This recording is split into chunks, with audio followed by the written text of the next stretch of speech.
loan briefing. Today we are learn about types of business finance, compounding and types of compounding. Lastly வந்து நம்ம என்ன பார்த்துட்டோம் அப்படின்னா business finance அப்படின்னா என்னன்னு பார்த்துட்டோம். business finance அப்படின்றது வந்து நம்ம ஆர்கனைசேஷன்ல இருக்கக்கூடிய ஃபினான்ஷியல் ரிசோர்ஸஸை எந்த அளவுக்கு நம்ம மேனேஜ் பண்ணி யூட்டிலைஸ் பண்ணி நம்மளோட பிஸ்னஸ் கோல்ஸ் அண்ட் அப்ஜெக்டிவ்ஸை அச்சீவ் பண்ணுறோம் அப்படின்றத பிஸ்னஸ் ஃபினான்ஸ். தென் இன்னைக்கு நம்ம என்ன பார்க்க போறோம் அப்படின்னா டைப்ஸ் ஆஃப் பிசினஸ் ஃபினான்ஸ். இதுல வந்து நிறைய டைப்ஸ் ஆஃப் பிசினஸ் ஃபினான்ஸ் இருக்கு. நம்மளோட ரிசோர்ஸஸ் வந்து எந்த அளவுல நம்ம ரைஸ் பண்ணலாம், எதை யூஸ் பண்ணி என்னென்ன டைப்ஸ் ஆஃப் பிசினஸ் ஃபினான்ஸ் வந்து நம்ம யூஸ் பண்ணலாம் அப்படின்னு சொல்லிட்டு ஒன் பை ஒன்னா பார்க்கலாம். ஃபர்ஸ்ட் ஒன் வந்து short term finance. Short term finance அப்படின்றது வந்து பார்த்தோம் அப்படின்னா இந்த ஃபினான்ஸ் வந்து நம்ம லெஸ் தென் a year தான் யூஸ் பண்ண முடியும். For example working capital, inventory and accounts receivable, இது எல்லாமே வந்து நம்ம ஷார்ட் டேர்மா 1 yearக்குள்ள யூஸ் பண்ணக்கூடிய ஃபினான்ஸ். ஃபார் எக்ஸாம்பிள் இப்போ இன்வென்ட்ரிலாம் எடுத்துக்கிட்டோம் அப்படின்னா நம்ம கிட்ட இருக்க இன்வென்ட்ரி அப்படின்றது வந்து நம்ம கிட்ட இருக்கிற ஸ்டாக் ஐட்டம்ஸ். ஸோ இப்போ நம்ம என்ன பண்ணுறோம்னா நம்மளோட ஸ்டாக்ஸை வந்து நம்ம ஹோல்ட் பண்ணி வைக்க போகிறது கிடையாது. நம்ம என்ன பண்ணுவோம், நம்மளோட கிளைண்ட்ஸுக்கு வந்து அதை ஒரு குறிப்பிட்ட ஸ்டேஜ் வந்து என்ன பண்ணிடுவோம்னா ஃபினிஷ்டு குட்ஸ் ஆனதுக்கு அப்புறம் தான் அது வந்து நம்ம கிட்ட ஒரு இன்வென்ட்ரியாக இருக்கும். அதை நம்ம என்ன பண்ணிட்டு போகிறோம், கிளைண்ட்ஸுக்கு வந்து நம்ம சேல் பண்ணிடுவோம். ஸோ அது வந்து நம்மக்கிட்ட மினிமம் 1 month or 2 months அதோட ப்ராசஸிங் டைமில் மட்டும்தான் நம்மக்கிட்ட இருக்கும். ஃபினிஷ்டு குட்ஸ் ஆனதுக்கப்புறம் நம்ம சேல் பண்ணிடுவோம். ஸோ இந்த மாதிரி இதெல்லாம் வந்து அப்போது நமக்கு என்ன கிடைக்கும் அப்படின்னா நம்ம கையில் வந்து ஒரு ஃபினான்ஸ் நம்ம கையில் நிற்கும். இது வந்து ஷார்ட் டேர்மாக நம்ம ஏர்ன் பண்ணக்கூடிய ஒரு ஃபினான்ஸ்.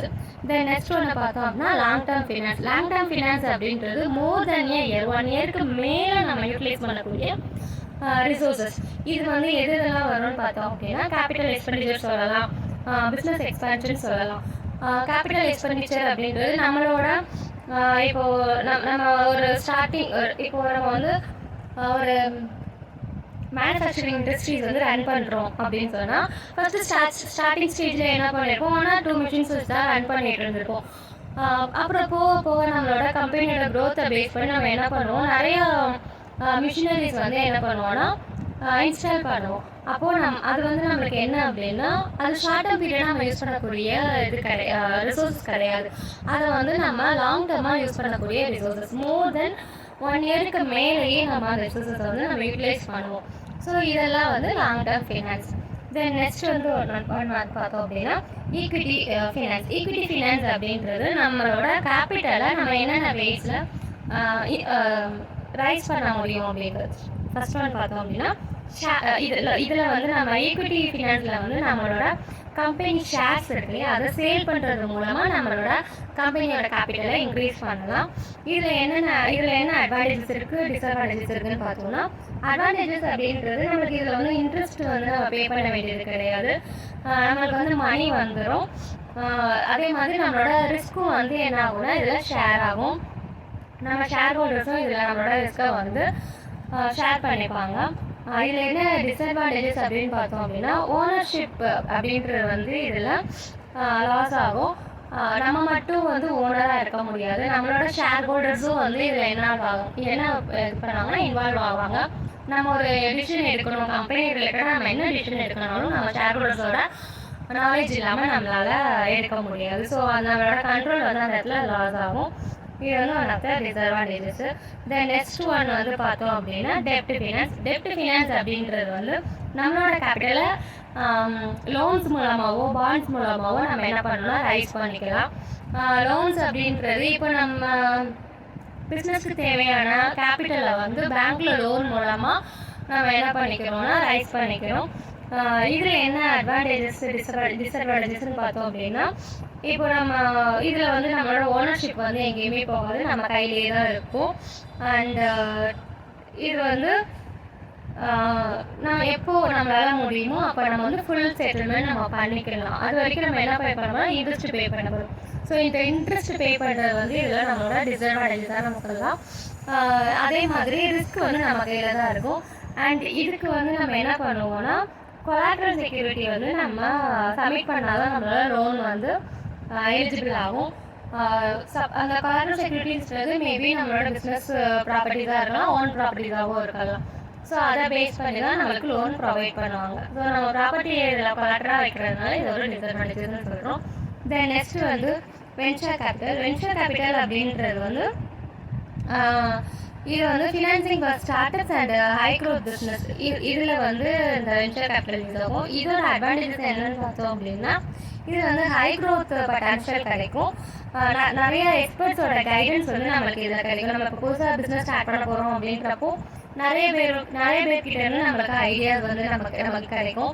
நம்ம ஸ்டார்ட் அப் பிஸ்னஸாக ஒரு ஸ்டார்ட் அப் பிஸ்னஸ் ஸ்டார்ட் பண்ணுறோம் அப்படின்றப்போ அந்த பிஸ்னஸில் ஸ்டார்ட் பண்ணதுக்கப்புறம் நிறைய பேர் நம்மளுக்கு என்ன பண்ணுவாங்க, நிறைய கைடன்ஸ் வந்து கொடுப்பாங்க. நெட்வொர்க் ஆக்சஸ் வந்து இதில் கிடைக்கும். இதில் என்னென்ன லிமிடேஷன்ஸ் அப்படின்னு பார்த்தோம் அப்படின்னா, ஃபர்ஸ்ட் ஒன் வந்து லாஸ் ஆஃப் கண்ட்ரோல். நம்மகிட்ட வந்து நம்மளோட கண்ட்ரோல் வந்து இதில் லாஸ் ஆகிடும். அதாவது நம்ம ஓனர் அப்படின்றது வந்து இதில் லாஸ் ஆகும். ஹை எக்ஸ்பெக்டேஷன்ஸு, நம்ம வந்து நம்மகிட்ட வந்து என்ன எதிர்பார்ப்பாங்கன்னா ஹை எக்ஸ்பெக்டேஷன்ஸ் இருக்கும். நம்ம இப்போ தான் ஸ்டார்ட் பண்ணியிருக்கோம், பட் நம்மகிட்ட வந்து அவங்கள எதிர்பார்ப்பு எப்படி இருக்குன்னா அதிகமான லெவலில் இருக்கும். அது ஒரு நம்மளுக்கு டிஸ்அட்வான்டேஜஸாக சொல்லியிருக்காங்க. தென் நெக்ஸ்ட் ஒன் வந்து பார்த்தோம் அப்படின்னா ப்ரைவேட் ஈக்விட்டி. ப்ரைவேட் ஈக்விட்டி அப்படின்றது financing for established businesses looking to expand or restructure. நம்மளோட பிசினஸ் வந்து ஒன்று எக்ஸ்பேண்ட் பண்ணுவோம், அதாவது விரிவுபடுத்தும், அப்படி இல்லைன்னா ரீஸ்ட்ரக்சர் பண்ணுவோம், அதே வந்து மாடிஃபை பண்ணுறது. இதான் வந்து ப்ரைவேட் ஈக்விட்டி. இதில் வந்து என்னென்ன அட்வான்டேஜஸ் இருக்குதுன்னு பார்த்தோம் அப்படின்னா, ஃப்ளெக்சிபிள் ஃபண்டிங். இதுலேயும் நமக்கு என்ன கிடைக்கும் அப்படின்னா, எக்ஸ்பர்ட்டோட கைடன்ஸ் வந்து நம்மளுக்கு கிடைக்கும். நிறைய என்ன மாதிரியான ஸ்ட்ராட்டஜிஸ் வந்து நம்ம ஃபாலோ பண்ணலாம் அப்படின்ற சப்போர்ட் நம்மளுக்கு இதில் கிடைக்கும். லிமிடேஷன்ஸ்ன்னு பார்த்தோம் அப்படின்னா, இதோட ஃபீஸ் வந்து ஹையாக இருக்கும். இதுவும் வந்து நம்ம இப்போ பிஸ்னஸ் நம்மளோட பிஸ்னஸ் வந்து எக்ஸ்பேண்ட் பண்ணுறது என்னென்ன வீட்டில் எக்ஸ்பேண்ட் பண்ணலாம், மேபி இன்னொரு கம்பெனியோட டைப் வச்சு நம்ம பண்ணலாம். அதர் பிராண்ட் இப்போ நம்ம கிட்ட இருக்கிற நம்ம கம்பெனி வந்து வேற ஒரு இடத்துல எஸ்டாப்ளிஷ் பண்ணுறப்போ இன்னொரு கம்பெனியோட மெர்ஜ் பண்ணி நம்ம பண்ணலாம். அப்படி பண்ணுறப்போ நம்ம கிட்ட வந்து கண்ட்ரோல் வந்து லாஸ் ஆகும். ஸோ அதே மாதிரி அதோட காஸ்ட் வந்து என்ன ஆகும்னா ஹையாக இருக்கும். ஸோ இது வந்து ஒன் ஆஃப் த டிஸ்அட்வான்டேஜஸாக சொல்லியிருக்காங்க. தென் நெக்ஸ்ட் ஒன் பார்த்தோம் அப்படின்னா asset based finance. Asset based finance அப்படின்றது வந்து நம்மக்கிட்ட இருக்கிற இன்வென்ட்ரிஸ், எக்யூப்மெண்ட்ஸ், இது எல்லாமே அசெட்ஸ். இதுவும் வந்து ஒன் ஆஃப் த ஃபினான்ஸ் அப்படின்னு சொல்லியிருக்காங்க. இதில் என்னென்ன அட்வான்டேஜ் டிஸ்அட்வான்டேஜ் பார்த்தோம்னா, இப்போ நம்மக்கிட்ட வந்து அசெட்ஸ் இருக்கிறப்போ, அதாவது இன்வென்ட்ரியாக இருக்குது அப்படின்னா நம்மளால் ஈஸியாக என்ன பண்ண முடியும், கேஷாக கன்வெர்ட் பண்ணிக்க முடியும், குயிக்காக வந்து அக்சஸ் பண்ணிக்கலாம் அது கேஷாக. அதே மாதிரி ஃப்ளெக்சிபிள் ரீபேமெண்ட் அதில் இருக்கும். தென் லிமிடேஷன்ஸ் பார்த்தோம் அப்படின்னா high interest rate, risk of asset loss, collateral requirement. இதுலேயும் வந்து நமக்கு என்னன்னா கொலாட்ரல் ரெக்வயர்மெண்ட் தேவைப்படும். நம்ம வந்து நம்ம அசெட்டை பேஸ் பண்ணி ஃபினான்ஸ் வாங்குறோம். ஸோ நம்மளோட இன்வென்ட்ரிஸையோ இல்லை ஏதோ ஒன்று சம்திங் நம்ம என்ன பண்ணோம்னா மார்க்கெட்டாக வச்சு தான் நம்ம இதில் வந்து அசெட்ஸை ரைஸ் பண்ணுறோம், ஃபினான்ஸை ரைஸ் பண்ணுறோம். ஸோ இது வந்து ஒன் ஆஃப் த டிஸ்அட்வான்டேஜஸாக சொல்லியிருக்காங்க. தென் நெக்ஸ்ட் ஒன் வந்து பார்த்தோம் அப்படின்னா ப்ராஜெக்ட் ஃபினான்ஸ் அப்படின்றது வந்து ஸ்பெசிஃபிக் ப்ராஜெக்ட்ஸ், அது இன்ஃப்ராஸ்ட்ரக்சர் ஒரு கன்ஸ்ட்ரக்ஷன். இப்போ வந்து கன்ஸ்ட்ரக்ஷன் பிஸ்னஸ்லாம் பண்ணுறவங்க இருப்பாங்க இல்லையா, அவங்க வந்து என்ன பண்ணுவாங்கன்னா ப்ராஜெக்ட் ஃபினான்ஸ் அப்படின்னு சொல்லிட்டு அவங்களோட ஃபினான்ஸை ரைஸ் பண்ணுவாங்க. இப்போ நம்ம புதுசாக ஒரு ப்ராஜெக்டை எடுக்கிறது மூலமாக நம்மளோட ஃபண்டை வந்து ரைஸ் பண்ணிக்கலாம். இதில் என்னென்ன அட்வான்டேஜ் டிஸ்அட்வான்டேஜ் இருக்குன்னு பார்த்தீங்கன்னா, customised funding, risk sharing, off balance sheet. Risk ஷேரிங்கிறது இப்போ நம்ம ஒரு ப்ராஜெக்ட் எடுத்து பண்ணுறப்போ அதில் வந்து ஒரு பர்சன் கீழே வந்து நம்ம அந்த ப்ராஜெக்டை ரன் பண்ணுவோம். ஸோ அப்போது நம்மளோட நமக்கு மணி அப்படின்றது வெளியிலிருந்தே நம்மளுக்கு கிடச்சிரும். ஸோ ரிஸ்க் வந்து இதில் ஷேர் ஆகும். அது வந்து one of the advantage. Limitation அப்படின்னு பார்த்தோம்னா complex structuring, high fees, project risk. இதில் வந்து ப்ராஜெக்ட் ரிஸ்க் இருக்கும். அந்த ப்ராஜெக்டில் சப்போஸ் என்ன ஒரு இஷ்யூஸ்னாலும் நம்மளும் அதில் வந்து என்ன ஆகும்னா இன்வால்வ் ஆகும். நம்மளோட ரிஸ்க்கும் அதில் வந்து இருக்குது. ஸோ ஒன் ஆஃப் த லிமிடேஷன்ஸாக சொல்லலாம். தென் நெக்ஸ்ட் வந்து பார்த்தோம் அப்படின்னா ட்ரேட் ஃபினான்ஸ். ட்ரேட் ஃபினான்ஸ் அப்படின்றது வந்து international trade including letter of credit and factoring. இப்போ நம்ம ட்ரேட் ஃபினான்ஸ் அப்படின்றது நம்மளோட பிஸ்னஸை நம்ம இப்போ நிறைய ஆர்டர்ஸ்லாம் எடுக்கிறதுக்கு வந்து நிறையா மெத்தட்ஸ் ஃபாலோ பண்ணுவாங்க. நிறைய கஸ்டமர்ஸை வந்து மீட் பண்ணி நம்ம கம்பெனியோட இன்ஃபர்மேஷன்ஸ் அவங்களுக்கு வந்து ஷேர் பண்ணுவாங்க. இந்த மாதிரி நிறைய நாங்கள் ப்ராடக்ட்ஸ் வந்து இது பண்ணிக்கிட்டு இருக்கோம். அவங்க ப்ராடக்ட்டை சேல் பண்ண வைக்கிறது, அது மூலமாகவும் நம்மளால் என்ன பண்ண முடியும்னா ஃபினான்ஸை வந்து ரைஸ் பண்ண முடியும். இதில் என்ன அட்வான்டேஜஸ் இருக்குதுன்னா, இதில் பேமெண்ட் ரிஸ்க் வந்து ரெடியூஸ் ஆகும், நம்மளோட கேஷ் ஃப்ளோ வந்து நம்மளால் இன்க்ரீஸ் பண்ண முடியும். லிமிடேஷன்ஸ்ன்னு பார்த்தோம் அப்படின்னா, இது வந்து இந்த மாதிரி இதெல்லாம் வந்து கம்மியான அவைலபிலிட்டியில் தான் இருக்குது. ஸோ அது நம்ம நிறைய யூசேஜ் வந்து இந்த மாதிரி ப்ராஜெக்ட் ட்ரேட் ஃபினான்ஸ் வந்து இல்லை. ஸோ அது வந்து இது ஒன் ஆஃப் த லிமிடேஷன்ஸ் இருக்காங்க. அது நெக்ஸ்ட் ஒன் வந்து பார்த்தோம் அப்படின்னா ஆல்டர்னேட்டிவ் ஃபினான்ஸ். ஆல்டர்னேட்டிவ் ஃபினான்ஸ் அப்படின்றது நான் ட்ரெடிஷ்னல் ஃபினான்ஸ். இது வந்து க்ரௌட் ஃபண்டிங் அண்ட் பேர் டு பேர் லெண்டிங். அதாவது நம்ம வந்து நிறைய பப்ளிக் ஃபண்டிங் வந்து நம்ம இது பண்ணலாம். நம்மளோட கம்பெனி ஷேர்ஸ் வந்து பப்ளிக்கில் இஷ்யூ பண்ணி சேல் பண்ணுறது மூலமாக நம்ம வந்து ஃபண்ட் ரைஸ் பண்ணலாம். இது வந்து நான் ட்ரெடிஷ்னல் ஃபினான்சிங் சொல்கிறாங்க. இதில் என்ன அட்வான்டேஜஸ் இருக்குதுன்னு பார்த்தோன்னா, இதுலேயே நம்மளால் கேஷை ஈஸியாக அக்சஸ் பண்ண முடியும். ஃப்ளெக்சிபிள் ரீபேமெண்ட்டு, இது வந்து ஒரு இன்னோவேட்டிவ் ஆப்ஷன் அப்படின்னு சொல்கிறதுனால இது ஒரு அட்வான்டேஜாக இருக்காங்க. அந்த லிமிடேஷன்ஸ்னு பார்த்தோம் அப்படின்னா, இதோட ஹை ரேட் ஆஃப் இன்ட்ரெஸ்ட்டாக இருக்கும்.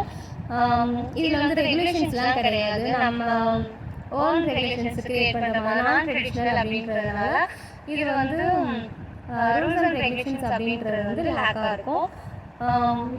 அதனால இதெல்லாம் நல்ல லிமிடேஷன்ஸாக சொல்லியிருக்காங்க. அது நெக்ஸ்ட் ஒன் வந்து பார்த்தோம் அப்படின்னா சஸ்டைனபிள் ஃபினான்ஸ். சஸ்டைனபிள் ஃபினான்ஸ் அப்படின்றது வந்து எதை கன்சிடர் பண்ணால் என்விரான்மெண்டல் அண்ட் சோசியல் கவர்னன்ஸ் ஃபேக்டர்ஸை வந்து இதை கவர் பண்ணும்.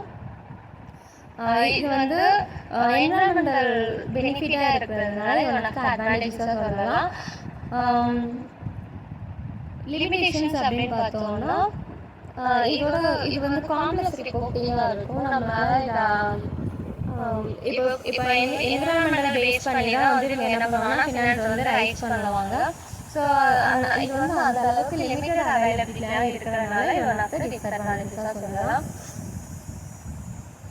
நெக்ஸ்ட் வந்து கார்ப்பரேட் ஃபினான்ஸ். கார்ப்பரேட் ஃபினான்ஸ் அப்படின்றது financing for large corporation including mergers and acquisitions. அதாவது நம்மளோட பிஸ்னஸை வந்து மெர்ஜ் பண்ணுறது மூலமோ அக்விசிஷன் பண்ணுறது மூலமோ நம்மளோட ஃபினான்ஸை வந்து நம்ம ரைஸ் பண்ண முடியும். இதில் என்ன அட்வான்டேஜஸ்ன்னு பார்த்தோம் அப்படின்னா, ஃபண்டிங், கஸ்டமைஸ்டு ஃபண்டிங் கிடைக்கும், எக்ஸ்பர்ட் கைடன்ஸ் கிடைக்கும்.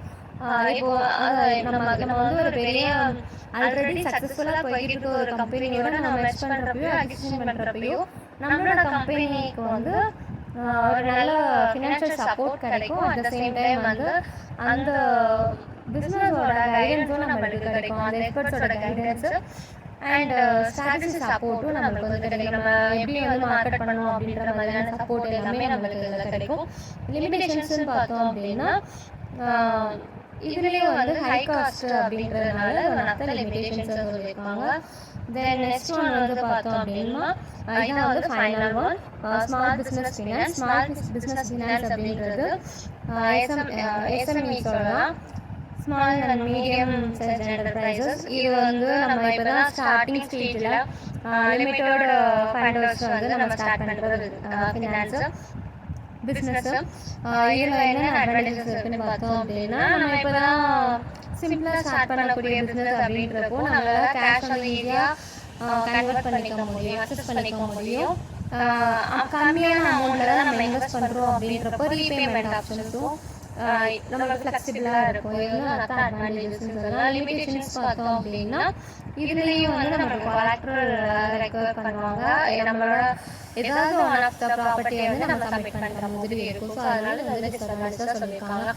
தென் நெக்ஸ்ட் வந்து பார்த்தோம்னா காம்பவுண்டிங். காம்பவுண்டிங் அப்படின்றது வந்து நம்ம வந்து எவ்வளோ இன்ட்ரெஸ்ட் ஏர்ன் பண்ணுறோம், அதாவது இப்போது நம்ம இன்வெஸ்ட் பண்ணுறோம், ஒரு சம் ஆஃப் அமௌண்ட் வந்து இன்வெஸ்ட் பண்ணுறோம் அப்படின்னா அந்த அமௌண்ட் வந்து நம்மளுக்கு எவ்வளோ இன்ட்ரெஸ்ட் வந்து நம்ம ஏர்ன் பண்ணுறோம் ஒரு சம் ஆஃப் பீரியடுக்குள்ள, அதான் வந்து காம்பவுண்ட் இன்ட்ரெஸ்ட். அதை எப்படி நம்ம வந்து கால்குலேட் பண்ணுறோம். ஸோ அதுதான் வந்து காம்பவுண்ட் இன்ட்ரெஸ்ட் அப்படின்றது. இந்த கான்செப்ட் வந்து நமக்கு என்ன பண்ணணும்னா இன்ட்ரெஸ்ட் வந்து ஜென்ரேட் பண்ணும். ஸோ இது வந்து நம்மளுக்கு ஒரு க்ரோத்துக்கு ரொம்ப யூஸ்ஃபுல்லான ஒன்றா இருக்கும். ஸோ எப்படி வந்து நம்ம கால்குலேட் பண்ணணும் இன்ட்ரெஸ்ட் அப்படின்றத இதில் பார்க்க போகிறோம். இதில் என்னென்ன டைப்ஸ் ஆஃப் இன்ட்ரெஸ்ட் இருக்குது அப்படின்னு பார்த்தோம்னா, சிம்பிள் காம்பவுண்டிங் இருக்குது, காம்பவுண்ட் காம்பவுண்டிங் இருக்குது, கண்டினியூஸ் காம்பவுண்டிங் இருக்குது. சிம்பிள் காம்பவுண்டிங் அப்படின்றது இன்ட்ரெஸ்ட் வந்து இதில் எப்படி கால்குலேட் பண்ணுவாங்கன்னா, பிரின்சிபல் அமௌண்ட்லேருந்து கால்குலேட் பண்ணுவாங்க. ஃபார் எக்ஸாம்பிள், இப்போ ஒரு 500 ருபீஸ் நம்ம கையில் இருக்குது அப்படின்னா, அந்த 500 ருபீஸில் இருந்து இன்ட்ரெஸ்ட் வந்து கால்குலேட் பண்ணுவாங்க. ஃபார் எக்ஸாம்பிள், இப்போ வந்து நம்ம வந்து ஒரு இடத்துல நம்ம பேங்க்ல வந்து டெபாசிட் பண்ணுறோம், 1000 ருபீஸ் டெபாசிட் பண்ணுறோம். அதுக்கு வந்து இன்ட்ரெஸ்ட் வந்து நமக்கு எவ்வளோ பே பண்ணுறாங்கன்னா, பேங்க்ல இருந்து ஒரு 5% வந்து நமக்கு இன்ட்ரெஸ்ட் கொடுக்குறாங்க அப்படின்னு சொன்னால், இப்போ 1 இயருக்குன்னு வச்சுக்கலாம். ஃபர்ஸ்ட் இயர் நம்ம எவ்வளோ இன்ட்ரெஸ்ட் ஏர்ன் பண்ணுவோம் வந்து 50 ருபீஸ். ஸோ அப்போ நம்மளோட டெபாசிட் அமௌண்ட் வந்து 1000, நம்மளுக்கு இன்ட்ரெஸ்ட் ஒரு 50, டோட்டலாக நம்ம கையில் எவ்வளோ இருக்குன்னா 1050 ருபீஸ் இருக்கும். ஸோ இது வந்து இயர் பை இயர் வந்து என்ன ஆகும்னா இன்க்ரீஸ் ஆகும். இதில் வந்து நம்ம எதில் இருந்து இன்ட்ரெஸ்ட் கால்குலேட் பண்ணுவோம்னா, அந்த பிரின்சிபல் அமௌண்ட் இருக்கு இல்லையா 1000 ருபீஸ், அதில் இருந்து தான் இன்ட்ரெஸ்ட் வந்து கால்குலேட் பண்ணுவோம். இந்த சிம்பிள் காம்பவுண்டிங் இன்ட்ரெஸ்ட் கால்குலேட் பண்ணுற ஃபார்முலா என்னன்னு பார்த்தோம்னா, A = P × 1 + RT. R அப்படின்றது ரேட் ஆஃப் இன்ட்ரெஸ்ட், Tன்றது வந்து டைம், அதாவது இயரை மென்ஷன் பண்ணுறது, P அப்படின்றது பிரின்சிபல் வேல்யூ. ஃபார் எக்ஸாம்பிள், இப்போ நம்ம பார்த்தோம் இல்லையா 1000 ருபீஸ் இன்ட்டு 1 + நம்ம 5% இன்ட்ரெஸ்ட் அப்படின்றது 0.05, ஓகேவா, இன்ட்டு 1. இப்போ நம்ம இதெல்லாம் கால்குலேட் பண்ணோம் அப்படின்னா 1050 ருபீஸ் அப்படின்றது தான் நம்மளோட கையில் இருக்கிற நம்ம கையில் 1 இயர்க்கு அப்புறம் கிடைக்க போகிற வேல்யூ. இது செகண்ட் இயர்லன்னு பார்க்குறப்போ நம்ம என்ன பண்ணுவோம், அகைன் 1000 ருபீஸ்ல இருந்து தான் கால்குலேட் பண்ணுவோம். ஆல்ரெடி நம்ம கையில் 1050 இருக்குது. ஸோ அதோட 50 ருபீஸ் வந்து என்னவோ ஆட் ஆகும், 1100 ருபீஸ் வந்து செகண்ட் இயர்ல இருக்கும். இப்படி வந்து எத்தனை இயருக்கு கால்குலேட் பண்ண சொல்லுவாங்க அதுக்கு கால்குலேட் பண்ணுவோம். தென் நெக்ஸ்ட் ஒன் வந்து பார்த்தோம் அப்படின்னா compound interest, compounding interest.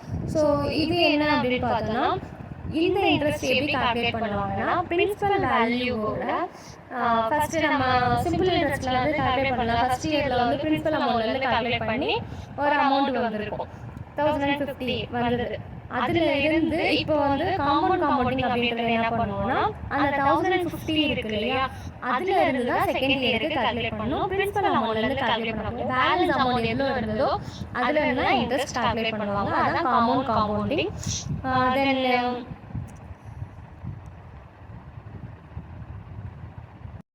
So இந்த காம்பவுண்டிங்கோட ஃபார்முலா என்னன்னு பார்த்தோம் அப்படின்னா, A = P × 1 + R ⁻T, ஓகேவா. இந்த ஃபார்முலா யூஸ் பண்ணி நம்ம காம்பவுண்டிங் கால்குலேட் பண்ணிக்கலாம். ஸோ சிம்பிள் காம்பவுண்டிங் அப்படின்றது நம்ம பிரின்சிபல் வேல்யூல இருந்து ஒவ்வொரு இயரும் இன்ட்ரெஸ்ட் கால்குலேட் பண்ணணும். காம்பவுண்டிங் அப்படின்றது பேலன்ஸ் அமௌண்ட்ல இருந்து ஒவ்வொரு இயரும் இன்ட்ரெஸ்ட் கால்குலேட் பண்ணணும். அதாவது ஃபர்ஸ்ட் இயர் கால்குலேட் பண்ணுறப்போ பிரின்சிபல் அமௌண்ட்ல இருந்து கால்குலேட் பண்ணணும். செகண்ட் இயர் அண்ட் தேர்ட் இயர்லாம் கால்குலேட் பண்ணுறப்போ பேலன்ஸ் அமௌண்ட் என்ன இருக்கும், அதாவது அந்த 1 இயர் எண்டிங்ல நம்மளோட பேலன்ஸ் அமௌண்ட் 1050 இருக்கும்.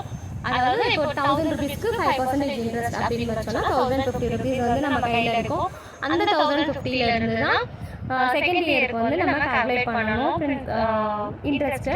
தென் தேர்ட் இயர் வர்றப்போ என்ன ஆகும்னா, செகண்ட் இயர் வேல்யூ இருக்கும் இல்லையா, இந்த 1050ல இருந்து நம்ம இன்ட்ரெஸ்ட் கால்குலேட் பண்ணியிருப்போம். அதை ஆட் பண்ணி நம்மளுக்கு ஒரு பேலன்ஸ் வேல்யூ இருக்கும். அதுல இருந்து தான் தேர்ட் இயர் கால்குலேட் பண்ணணும். தென் நெக்ஸ்ட் ஒன் பார்த்தோம் அப்படின்னா கண்டினியூஸ் காம்பவுண்டிங் அப்படின்றது இது எப்படின்னா, ஒவ்வொரு இயரும் வந்து நம்மளோட இன்ட்ரெஸ்ட் வந்து ஆட் ஆகிட்டே இருக்கும், ஓகேவா. இதோட எக்ஸாம்பிள் பார்த்தோம், இதோட ஃபார்முலா பார்த்தோம் அப்படின்னா A = P base × RT. இப்போ இந்த பேஸ் இருக்கு இல்லையா, பேஸ் அப்படின்றது வந்து டிஃபால்ட்டாக நம்மளுக்கு அந்த லாகிதம் சொல்லுவோம், அதில் இருக்கிற வேல்யூ 2.7183 இந்த வேல்யூஸ் தான் கால்குலேட் பண்ணணும். ஸோ 1000 × அந்த பேஸ் × 0.05 × 1. ஸோ நம்மளுக்கு ஃபர்ஸ்ட் இயரோட இது வந்து எப்படி இருக்குன்னா 1051.27. இது நம்ம இயர் பை இயர் கால்குலேட் பண்ணுறப்ப இந்த 0.05 × 1 இருக்கு, அந்த 1ன்றது வந்து ஃபர்ஸ்ட் இயர். அதே இது செகண்ட் இயர் கால்குலேட் பண்ணுறப்ப 2 அப்படின்னு மல்டிபிள் பண்ணணும், தேர்ட் இயருக்கு வந்து 3 அப்படின்னு போட்டு மல்டிபிள் பண்ணணும். ஸோ 5 இயர் எண்டிங்கில் நம்ம கையில் எவ்வளோ இருக்கும், ஒவ்வொரு இயரும் வந்து என்னன்னா கண்டினியூஸாக ஆட் பண்ணிக்கிட்டே தான் வரணும். இதான் வந்து கண்டினியூ காம்பவுண்டிங். தேங்க்யூ.